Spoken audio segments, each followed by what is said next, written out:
People come in and see us and they tell us that their kids don't want anything to do with them anymore. Destini, how do you help them? Well, I would ask them why. Ask the kids. Have the parents ask the kids, why aren't you wanting to engage with me or hang out with me? They'll have some kind of reason. It may not be a very valid reason, but they'll have a reason. And when there's communication that's open, you can work with that. And sometimes there is no interaction. Sometimes the parents would say that their kids aren't going to answer that question, and then we get to explore their insight and their awareness as to what behaviors have caused them to drift apart. Now, I have a theory that when talking stops working, people stop talking.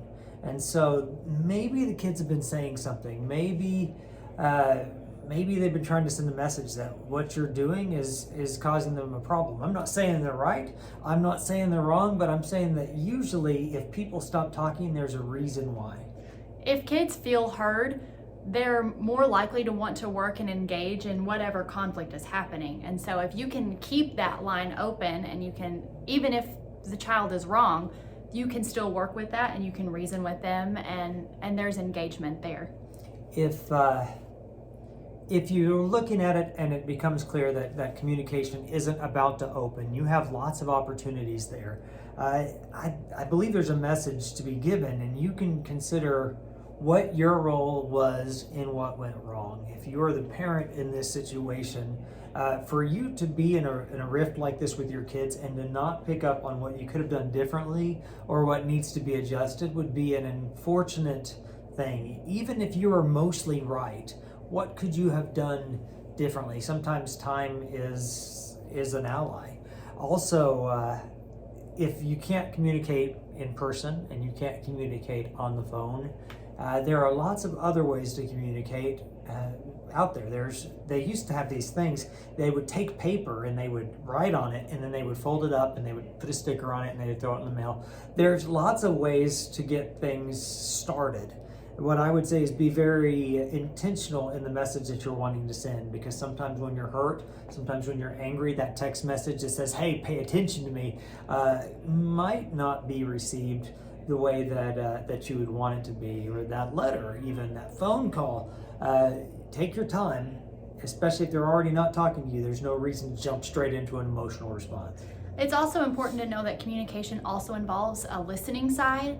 And so if you're able to get that dialogue started, you need to be listening as well. And not just I'm being quiet and I'm looking at you listening, but really engaging with what they're saying and trying to understand and showing them that you're doing so with your nonverbal communication as well. They need to feel like you're going to work with them. And sometimes even discipline can be more of an interaction rather than this is the rule and this is what I said.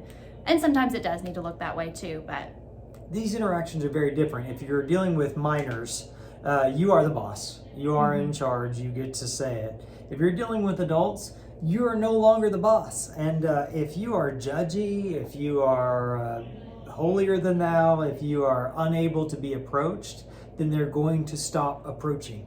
There's this thing that I'm starting to see in counseling, and that is that kids never stop wanting their parents to be who they should have been. And if you're 150 and you're watching this video on YouTube right now, good for you. But I would be willing to bet that you're still not done wanting your parents to be who they should have been. Or if you had extraordinary parents, you're still not done wanting the relationship to be good. My theory is also that parents never stop wanting their kids to be who they should have been. Give it time. Think about how you're going to approach it. Maybe talk to a therapist, because maybe there might be some gaps in insight and awareness. Insight is what's going on in you, and awareness is what's going on in them. And see if there's not a way to fix the dynamic that you've got with your kids. If you need help, call Destini. She's a counselor. Or you can call me or anybody at the Owen Clinic. Thanks.